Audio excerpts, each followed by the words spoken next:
What God afflicts, he forms to free. What man afflicts, he claims as fee.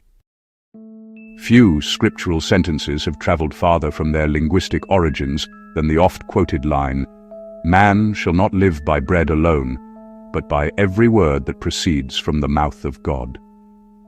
In English it sounds complete, polished, almost proverbial, a self-contained moral statement contrasting material and spiritual sustenance.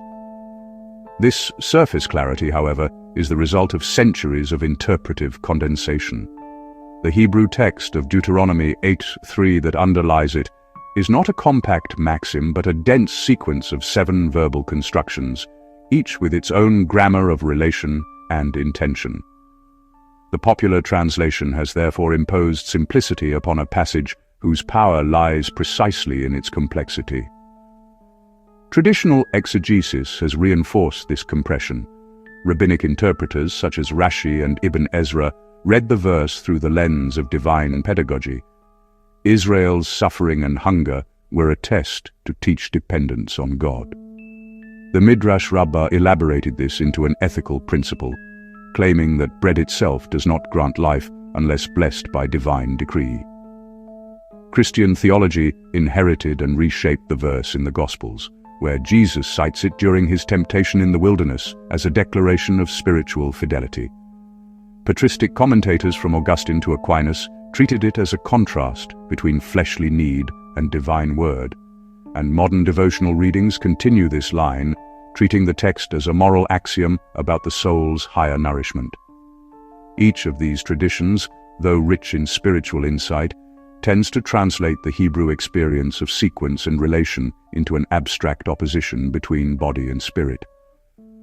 The result is a verse that speaks about dependence on God, but no longer enacts it. The Hebrew text itself resists such flattening. Its verbs are not static, but dynamically interlinked by the vav conversive, which binds each clause into temporal and causal continuity.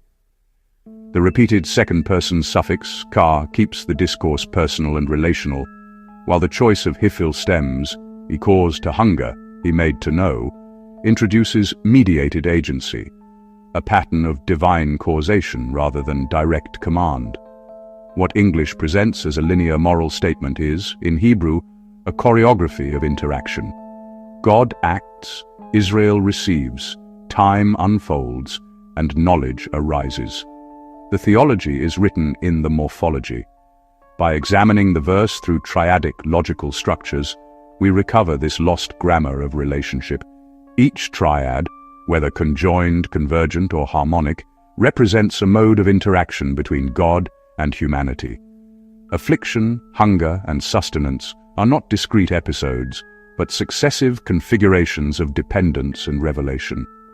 The shift from negation, not by bread alone, to affirmation, by every utterance from the mouth of Yahweh, is not simply contrastive but harmonic. The same verb yikyeh, shall live, resonates through both, transforming absence into presence. Thus, a deeper linguistic and logical reading reveals what the English translation conceals. The verse is not an ethical slogan but a theological system encoded in morphology. Every prefix and suffix participates in a relational logic that culminates in the recognition that life, chayim, is neither autonomous nor accidental, but a dynamic equilibrium between divine utterance and human reception. This is the task of the analysis that follows, to move from the oversimplified proverb to the structured revelation beneath it, from translation to transformation. The verse opens not with nourishment, but with negation. Before bread, before speech, there is affliction, the moment in which dependence first acquires form. The Hebrew verb vaya aneka encapsulates an entire theology of relationship in 3 syllables. The prefixed vav carries the vav conversive, marking temporal continuation and narrative movement. It binds the clause to the larger sequence, ensuring that affliction is not an isolated act, but one event in a living chain of divine instruction. The verbal stem ya'an derives from ana, a root that can mean to afflict, to answer, or to humble. an ambiguity already suggesting reciprocity rather than cruelty. Finally, the suffix ka, you, establishes personal direction. The act is not abstract, but addressed. Syntactically, this triad forms a complete relational unit. The conjunction of the temporal prefix, the active verb, and the personal suffix requires both a subject and an object. It demands encounter. Affliction here is impossible without time, without agency, and without an identified recipient. The Hebrew does not allow for an impersonal suffering. Grammar itself refuses it. The word binds the divine actor, the human respondent, and the temporal moment into a single structure of causation and experience. This morphology yields an important theological implication. Affliction, in the biblical sense, is not arbitrary pain, but the point at which divine will intersects human awareness. The presence of the conversive prefix ensures that the act unfolds within a sequence already in motion, a continuation, not an intrusion. The suffering of Israel is written as a grammatical necessity within the story's rhythm. The verbal form situates pain inside a continuum of purpose rather than outside of it. To translate merely, "He afflicted you," strips away this dimension, leaving a moralized event where the original expresses an ontological relation. In this light, affliction becomes the first articulation of identity. It defines the you to whom the entire discourse is addressed. Until affliction is introduced, Israel is the collective wanderer. After it, Israel becomes a recipient of meaning. The morphology forces recognition. To be afflicted is to be called by name within the unfolding of time. The narrative begins not with sustenance, but with particularity through trial. The divine act, the human response, and the temporal flow together constitute the grammar of encounter. Thus, the initial clause of Deuteronomy 8:3 is not merely the setting of a scene, but the establishment of the system through which the rest of the verse must be read. Affliction inaugurates the sequence of dependence. It opens the relational field in which hunger, provision, knowledge, and ultimately life itself will unfold. The divine he and the human you are joined not by sentiment, but by syntax. The act of affliction becomes the hinge upon which the entire theology of the verse turns, grammar as covenant, suffering as recognition. The second clause advances the movement initiated by affliction. Having established the grammar of relation, the text now deepens it through the grammar of privation. The Hebrew form vayar ivka continues the same triadic composition. The conversive vav binds this act temporally to the one before it. The verbal nucleus yariv derives from the root rayav in the hifil stem, indicating causation rather than spontaneous occurrence, and the suffix ka again directs the action towards the same recipient. Taken together, the clause literally means, "and he caused you to hunger," but the morphology reveals something subtler. Hunger is not a passive state, but a caused condition, intentionally introduced into the sequence of instruction. The hifil form is decisive. In Hebrew, to move a verb into this stem is to shift it from experience to agency, from being hungry to being made hungry. The construction demands a subject who acts and a recipient who is acted upon. But it also inserts a conceptual mediator, the causative force that stands between will and effect.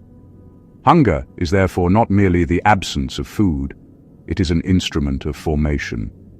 Within the syntactic pattern, God does not simply withhold bread, he produces hunger as a grammatical and theological event. The verb's morphology enacts the logic of discipline through design.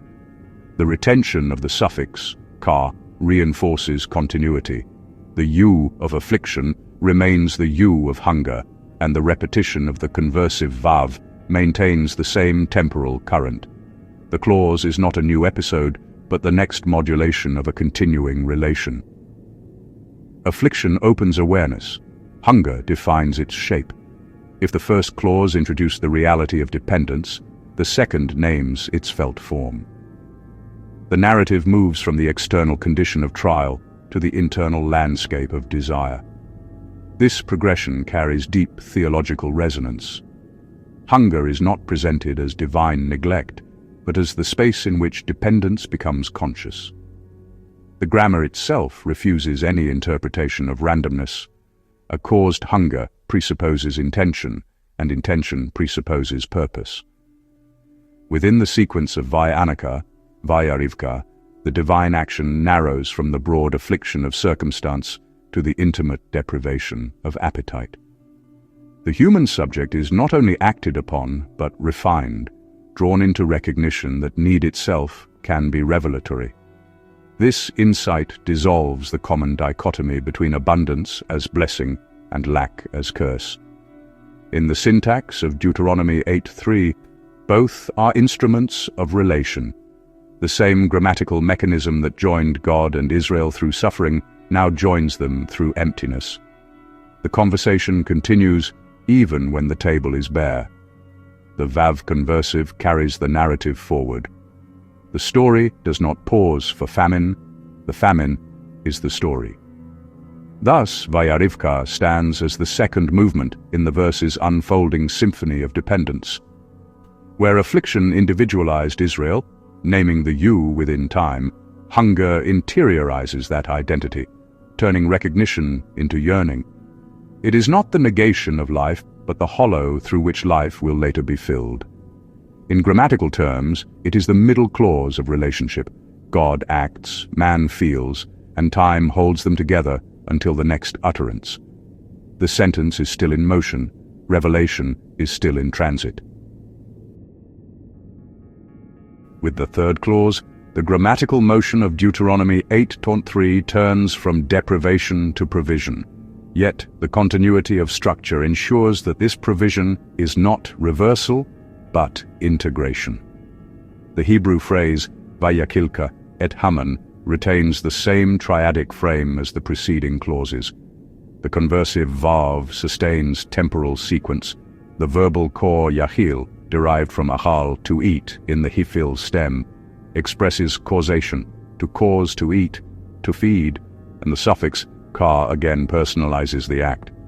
To this closed verbal unit, the text now appends an explicit object, the particle et marking the direct object, and Haman naming it. The construction thus moves from internal relation, he fed you, to external specification, he fed you manna. The morphology is deceptively simple, yet semantically layered.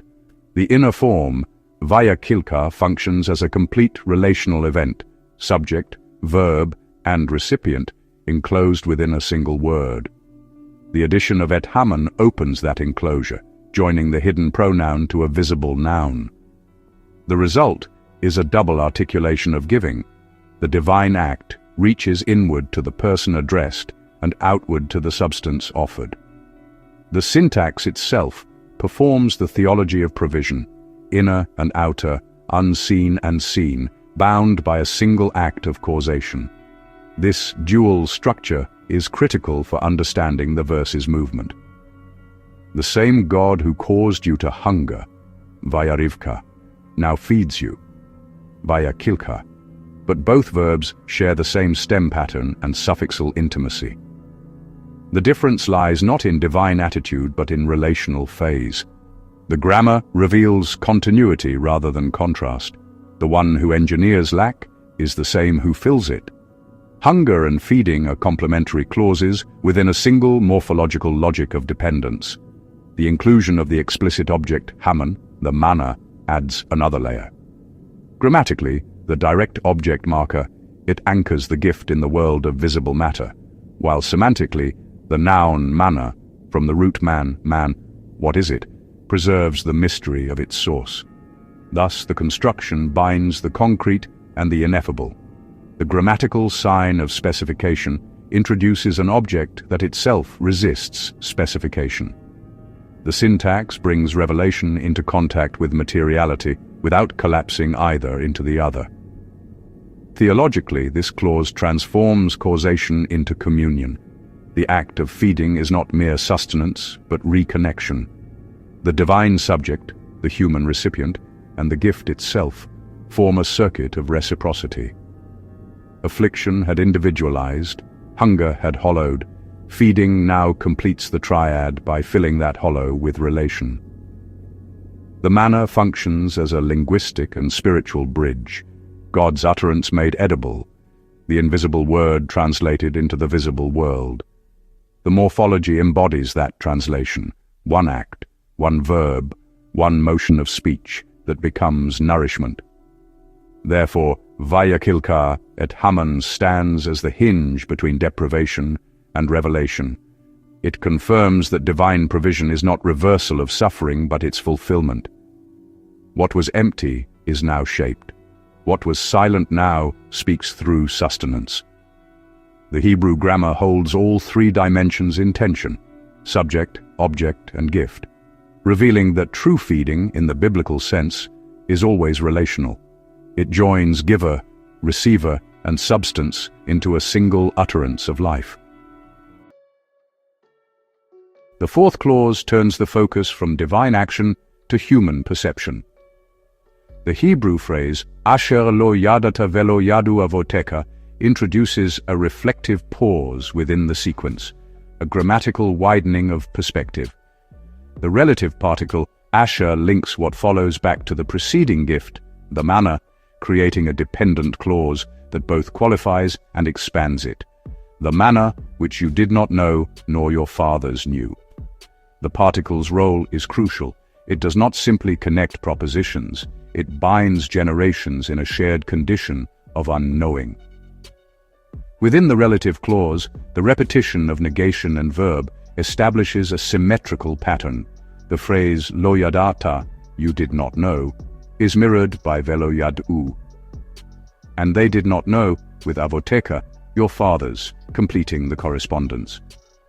The same root yada, to know, binds both halves, creating grammatical unity across generational distance. The result is a syntactic convergence. Two subjects, separated by time, joined in identical negation. The construction thus performs what it describes. It makes the past and present coincide in shared ignorance. This pattern establishes a new kind of triad, one not of causation, but of convergence. The connective asher functions as the mediating node, drawing together the present you, the ancestral fathers, and the common verb of not knowing. The grammatical structure creates solidarity in limitation. In Hebrew logic, unknowing is not merely a lack, it is a binding condition. Knowledge, by contrast, often differentiates, ignorance unites. Through the relative clause, Israel's experience of the manna becomes both unique and universal. Unique in its immediacy, universal in its mystery. Theologically, this moment is indispensable. Having moved from affliction to hunger to provision, the narrative now pauses to remind the reader that the gift itself transcends comprehension.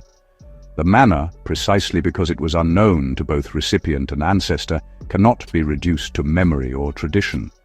Its arrival marks a rupture in historical continuity, a divine act that eludes precedent. The clause, Asher lo yadata velo yadu avoteka, inscribes this rupture directly into grammar. The repetition of the negative particle, lo, signals a shared limit that frames revelation. The word yada, to know, is among the most intimate verbs in biblical Hebrew. It connotes not only cognition but personal encounter. Adam knew Yada, Eve, his wife. Its negation therefore expresses more than ignorance. It signifies the absence of encounter. By declaring that neither Israel nor its fathers knew the manna, the text situates revelation in a space untouched by previous relation. God's act is new not merely in time but in kind. The relative clause thus becomes the grammatical form of revelation's freshness. Every generation meets God at a point where knowing ends. In structural terms, this is the pivot from dependence to revelation. The prior clauses described what God did. This one names what Israel could not do, understand. The theological force of the verse depends upon this limitation. Without it, the provision of manna would risk domestication into routine. Instead, the syntax guards mystery.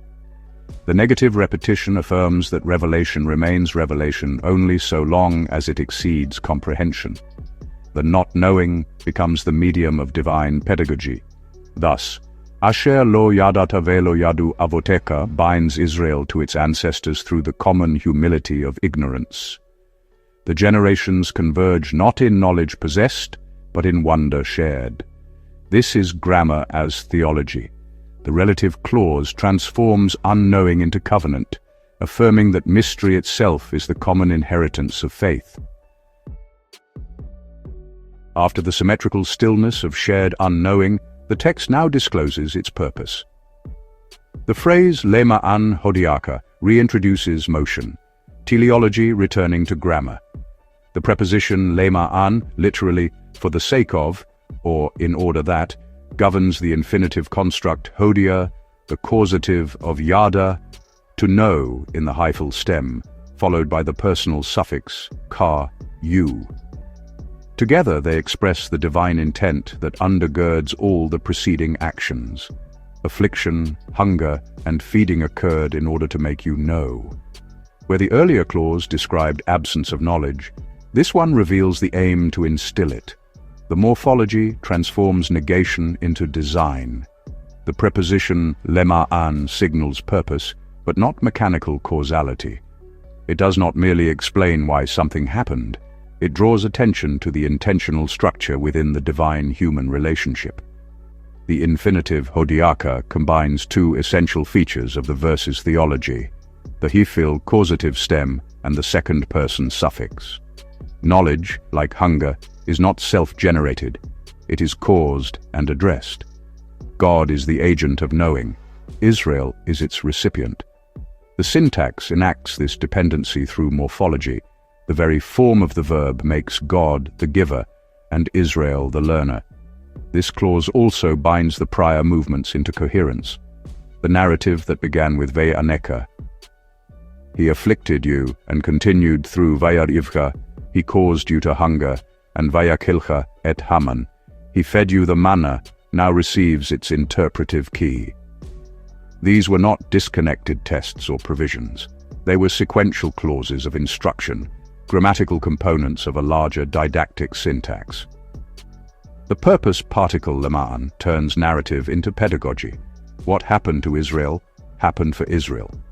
The grammar itself speaks the logic of formation. The root yada once again governs the theological field. Earlier, its negation defined the limit of human comprehension.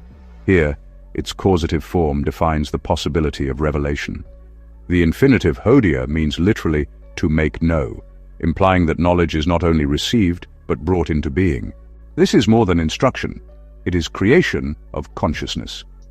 The preposition lema'an therefore introduces not a subordinate clause, but a divine motive, to bring Israel from relational ignorance into relational awareness.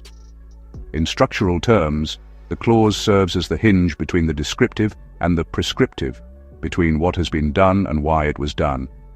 Its brevity belies its density. 3 syllables, lema'an, compress the entire logic of divine intentionality. Every preceding verb finds fulfillment here. The vav conversives that carried narrative time now converge on a single infinitive that explains their direction. The hyphal stems that express divine causation culminate in the causation of knowledge itself. Grammar reaches its theological climax. God teaches through syntax. Theologically, this clause restores purpose to pain. Affliction and hunger are not retribution, but revelation's architecture. The personal suffix ka ensures that the knowledge aimed at is not collective only, but intimate. The addressee is singular, as though the entire wilderness pedagogy were addressed to one soul. The divine intent is therefore pedagogical and personal. The grammar of lema'an hodiaka defines the entire wilderness narrative as an educational process. God teaching through experience what could not be learned through instruction alone. In this way, Deuteronomy 8:3 presents knowledge not as the antithesis of mystery, but as its fulfillment. The earlier unknowing prepared the ground, this clause plants the seed. The infinitive to make know does not cancel the previous not knowing. It dignifies it as necessary prelude. Ignorance was not failure, but invitation. Grammar, once again, mirrors grace. The clause of purpose transforms human limitation into divine intention. To live by the word of God, the verse implies, is to inhabit this structure, to recognize that every affliction, hunger, and gift belongs to the same pedagogical syntax, designed lema an hodiaka, in order that you might know. At this point in the verse, the text arrives at what later translations made its center, but which, in Hebrew, is its turning boundary. The clause ki lo al halechem, levado yichyeh ha'adam, reverses the direction of divine discourse. What had been a sequence of verbs describing God's actions now becomes a general statement about human existence, yet its grammatical structure remains tightly woven with what came before. The particle ki, variously translated that, for, or because, here introduces both explanation and contrast. It signals that what follows is the interpretive culmination of the prior narrative. All that God has done, He has done to teach this truth. The negative lo defines the clause's logical axis. It is not the negation of being, but of sufficiency. The prepositional phrase al-halechem, upon the bread, establishes the material ground, and the modifying term levado, alone, or by itself, restricts that ground to the purely physical. The verb yichyeh, shall live, drawn from chaya, to live, follows, and the clause concludes with ha-adam, the human, or humanity. The syntax therefore arranges itself around an excluded sufficiency. It is not upon bread alone that humanity lives. The placement of yichyeh, midway between negation and subject, is significant. The verb is grammatically constrained by what precedes, not by bread alone, but semantically reaches forward to the next clause, where the true source of life will be affirmed. In the Hebrew cadence, the word life hangs suspended between denial and fulfillment, a pivot between two truths. The structure thus embodies limitation as revelation. The negative boundary is not an endpoint, but a channel through which a deeper affirmation will emerge. Theologically, the clause articulates the doctrine of insufficiency, not as moral reproach, but as metaphysical safeguard. The bread, halicum, symbolizes the realm of material provision that the preceding verbs described so concretely. By inserting lo, levado, the text protects creation from idolatry. It denies autonomy to matter without denying its goodness. The bread feeds, but it cannot sustain life in isolation. The negation thus functions as a protective perimeter, preserving the ontological order in which all material sustenance remains dependent on the divine utterance that animates it. This protective negation carries forward the pedagogical logic established earlier. The purpose clause lema an hodiacha, in order to make you know, finds its object here. The knowledge to be imparted is precisely this, that life is never self-contained. The repetition of yichyeh, which will reappear in the next clause, underlines continuity between negation and affirmation. The human verb of existence remains the same, only its ground changes. Thus, even grammar participates in theology. The predicate of living is fixed, while its prepositional support shifts from bread to utterance. Philosophically, this line rejects the reduction of being to sustenance, of existence to survival. It posits that the human condition cannot be fully explained by physical continuance. Yet, in Hebrew, this is not an abstract principle, but a relational statement. The word Adam recalls the first human, formed of dust but animated by divine breath. The verb yichyeh echoes that breath's ongoing activity. The grammar reenacts Genesis. Life is the interplay between matter and spirit, between ground and word. Consequently, ki lo al halechem levado yichyeh ha'adam is not a denunciation of bread, but of isolation. It negates life divorced from relation, whether relation to God, to word, or to time. The clause stands as a syntactic threshold, drawing the limits of material adequacy in preparation for the next revelation. Its kilo opens space for ki-al, the affirmative clause that follows. The sequence of negation and affirmation is not argumentative, but harmonic. Denial and declaration form two movements of a single revelation. Thus, the sixth clause does not yet offer completion. It creates vacancy. The grammatical negative becomes the theological interval into which divine speech will soon enter. Bread alone cannot sustain. Yet, in its insufficiency, it gestures toward the utterance that can. The verse pauses here, suspended between substance and word, holding its breath before pronouncing life's true source. The verse culminates in this clause where negation gives way to affirmation, and the suspended verb yikyeh, shall live, finally finds its true foundation. The phrase ki al kol motza pi Adonai completes the thought left open by the preceding ki lo al halekem levado. The conjunction ki again serves as the connective hinge, now functioning adversatively, or rather, what was denied as insufficient is now replaced with what alone suffices, the living utterance of God. The prepositional phrase al-kol, upon every, introduces both scope and dependence. It locates the source of life upon something, yet that something is not material but verbal. The noun motza, from the root yatsa, to go out or to come forth, designates that which proceeds or issues forth. It can denote the emergence of speech, of command, or of creative impulse. Here it appears in construct with pi, mouth of, forming motza pi Adonai, literally, the going forth of the mouth of Yahweh. The construct state fuses source and emanation. What proceeds is inseparable from the one who speaks. The divine mouth is not a metaphorical organ but a locus of origin, where utterance and being coincide.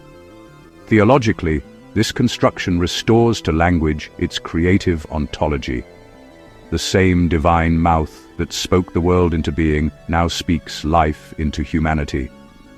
The root yatsa, which elsewhere marks physical departure or emergence, is here transposed into metaphysical register. Life proceeds from procession. The Word of God is not commentary on existence, it is existence in motion.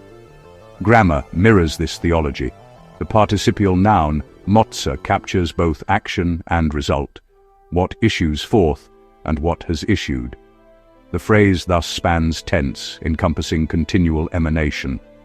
The verb yikyeh, repeated from the preceding clause, unites the two statements across their polarity. The same word that once hovered between negation and fulfillment now lands on solid ground.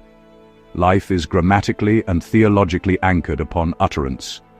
The subject, ha'adam, again, the human, maintains continuity with the Genesis prototype, dust animated by divine breath. The syntactic repetition of subject and verb across both clauses, yihyeh ha'adam, establishes a rhythm of balance. Humanity lives, but its ground of living has shifted from matter to word. This repetition is not redundancy, but revelation.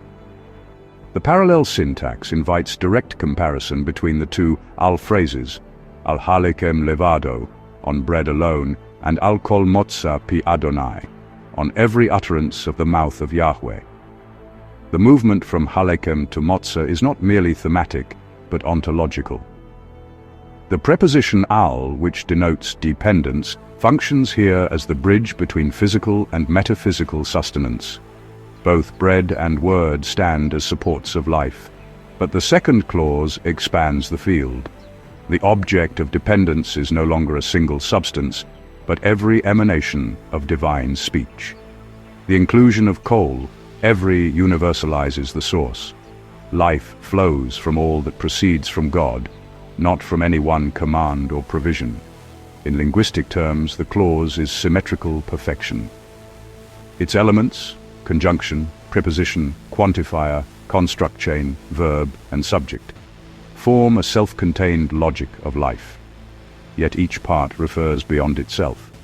The grammar enacts procession, preposition leading to noun, noun to construct, construct to divine name, and finally to the living verb. Even syntax becomes a model of emanation. The theological implication is equally profound. Whereas bread sustains by consumption, the divine word sustains by communication. To live upon every utterance is to live in perpetual reception. The verse here defines life as a linguistic condition. Existence depends on the continuous issuance of meaning from the divine source. Humanity's dependence on food is temporal. Its dependence on utterance is ontological. The former maintains the body, the latter constitutes being itself. In this final clause, the verse's grammar and theology converge. The sequence that began with affliction and hunger now resolves not in satiation, but in relation. The human lives upon, that is, within, the ongoing discourse of God. Every verb that preceded this point finds its purpose here. God afflicts, hungers, feeds, reveals, and instructs, in order that the human may live by speech, by word, by the unceasing procession of the divine mouth. Thus, ki al kol motza pi Adonai yichya ha'adam is not a conclusion, but an opening. It does not close the narrative. It establishes the perpetual condition under which all narratives continue. The clause stands as the living pivot between grammar and creation, language as the medium of life, and life as the reception of language. The 7 clauses of Deuteronomy 8:3 do not stand as separate observations, but as sequential transmutations of one reality.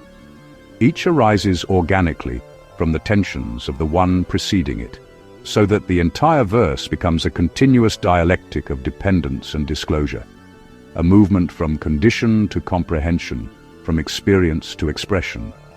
The structure itself teaches by the way it unfolds. Affliction begins the motion by isolating the human from abstraction. In being afflicted, the collective you becomes a discernible addressee.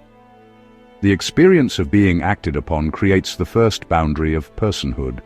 The self is marked by what it suffers, yet isolation cannot remain its own end. The grammar demands continuity. The vav that connects clauses also connects stages of awareness. Out of affliction grows hunger. Hunger emerges as the interiorization of affliction. Where affliction is externally imposed, hunger is internally felt. What was pressure from without becomes yearning within.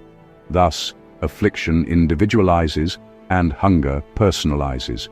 The human is no longer merely the object of divine action, but the subject of desire, a being whose emptiness now speaks. That speech calls forth response, feeding. Feeding arrives not as reversal but as integration. It takes the polarity of lack and fulfillment and joins them in a single grammatical act. The one who afflicts is the same who feeds. The object who suffered becomes the recipient of intentional sustenance. What hunger revealed as need, feeding interprets as relationship. The outer act of provision mirrors the inner motion of reconciliation. Emptiness and presence coalesce. But integration is unstable without reflection. The next movement, the confession of unknowing, preserves the mystery of what has occurred. Ignorance binds the experience within the humility of perspective.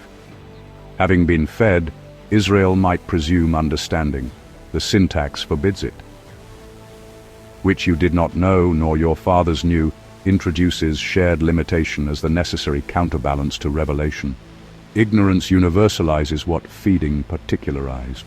It reminds that divine generosity exceeds comprehension, that relation to God is maintained only through acknowledged mystery. From that shared limitation arises instruction. The purpose clause, in order to make you know, transforms ignorance into pedagogy. What was once the boundary of knowledge becomes its condition. God does not merely supply information, but forms consciousness through the oscillation between knowing and not knowing. Instruction thus emerges as the synthesis of dependence and disclosure. humanity learns that understanding itself is a gift, mediated through experience rather than detached from it. Negation follows as the ethical application of that awareness. Man does not live by bread alone, defines the perimeter within which knowledge must operate.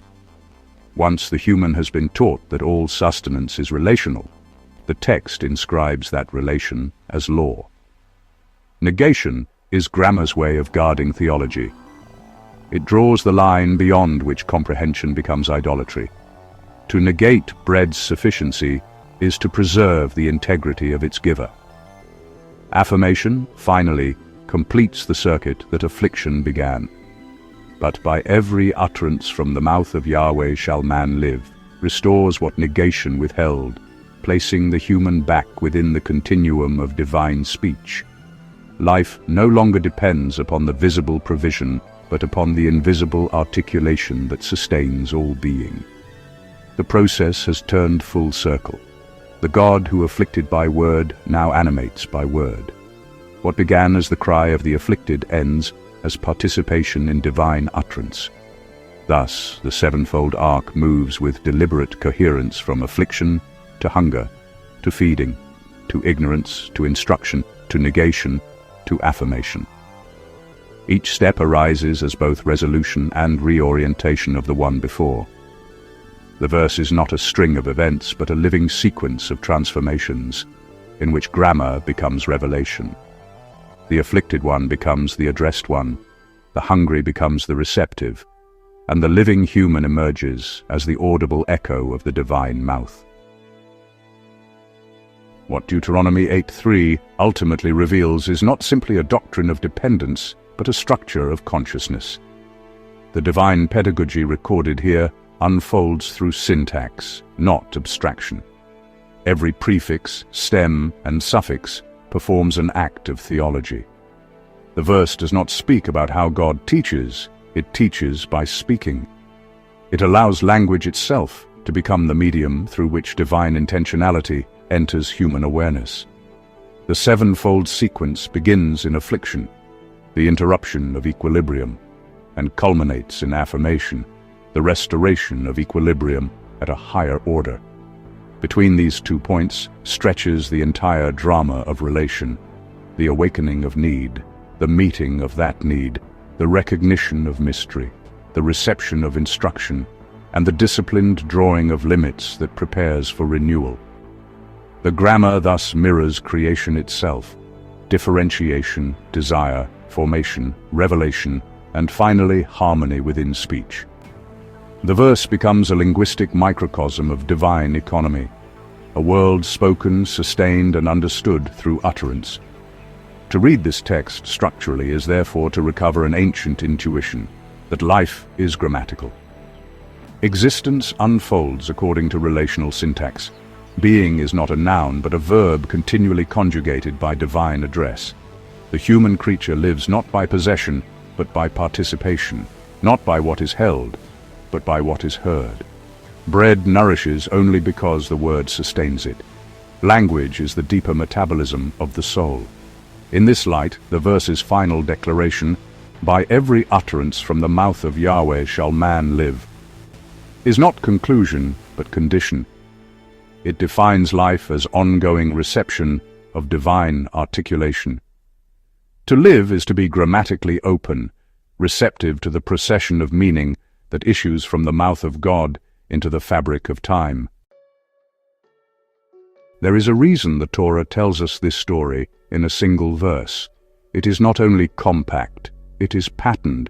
Every clause fits into the next like gears in a machine, not just to recount what God did, but to show how it was done. But if the mechanism can be followed, it can be replicated. And that is where the danger begins. The system that once formed Israel in the wilderness was divine, yes, but it was also structural. And once that structure is made visible, it can be imitated. Not to lead into covenant, but to lead into compliance. Not to make people wise, but to make people manageable. If we have studied the shape of Deuteronomy 8:3 to learn how God teaches, we must now study it again to understand how power copies God, to replace pedagogy with programming. Because someone is always doing it. There is always an actor, a regime, a charismatic leader, a theocratic bureaucracy, a closed ideological network that has learned to borrow the holy form for unholy ends. And they are counting on you not recognizing the pattern. That is why the Torah gives it to you, so you will. First, the actor will afflict you, not by accident, not by fate, but by design. They will introduce crisis, personal, economic, moral, or social, and ensure that it feels like it was meant for you. The pressure will be precise. It will isolate you and convince you that your pain is proof you are being worked on, taught, or formed. They will teach you to confuse trauma with attention. Once you believe that suffering is your invitation to meaning, they will have their opening. Then they will hunger you. They will withhold what you need, not to destroy you, but to make you ask. The withholding will be interpreted as wisdom, even as love. Your need will become your education. The lack will be explained as your lesson. But the actor knows what this is. Not pedagogy, but the fabrication of dependence. Then they will feed you, but only from their hand. The same one who created the scarcity now becomes your savior. What they give will meet your need, but not restore your agency. You will not know where it came from. You will not be allowed to reproduce it. Only they hold the secret of the manna. It will not be food, it will be leverage. And in your gratitude, you will forget. You will forget what came before, because they will sever your memory. They will tell you that no one has ever known this way before, that your fathers never saw it, that no one ever understood until they arrived. History will become a threat, and tradition a rival. You will be told to start over, with them. And with the memory erased, they will now reinterpret your pain. They will explain it all. You suffered, they will say, because you needed to. Every hardship will be redefined as a teaching moment. Every grievance becomes a lesson, not for them, but for you. They will take the very wounds they gave you and use them to prove their insight. This is not instruction. It is absolution masquerading as pedagogy. Then they will redefine what it means to live. They will tell you that survival, real survival, cannot be achieved by bread or independence or material sufficiency. You will be told that true life is something only they can define. Your ability to live apart from them will be branded empty. You will begin to question whether you can live without their meaning. You will no longer know where you end and they begin. And finally, they will bind your life to their word. This is the final conversion, when the system becomes God. You will be told that every breath, every purpose, every pulse of existence depends on their voice, their doctrine, their instruction, and when they fall silent, the silence will terrify you, because you will no longer remember how to live without it. That is the full arc. Not just a pattern, a strategy, a manual for the creation of devotional control. It wears the language of Torah, but it speaks in the voice of occupation. The grammar is divine, the actor is not. And this is why the Torah gives you the structure, not just to understand what God has done, but to recognize when someone else is doing it in His name. So ask, always, who is speaking? Who benefits from my affliction? Who designed the lack I now feel grateful to have filled? Who requires my ignorance to explain my suffering? Who defines life in terms I cannot verify? Who must speak for me to exist? If the answer is not God, it is the actor. And if you do not see the pattern, they already have you. But if you do see it, the pattern becomes your defense. The Torah is not just the record of covenant. It is the blueprint of how covenant is counterfeited. And in that, it gives you the last gift. Not only the way to trust God, but the way to know when someone is trying to take His place.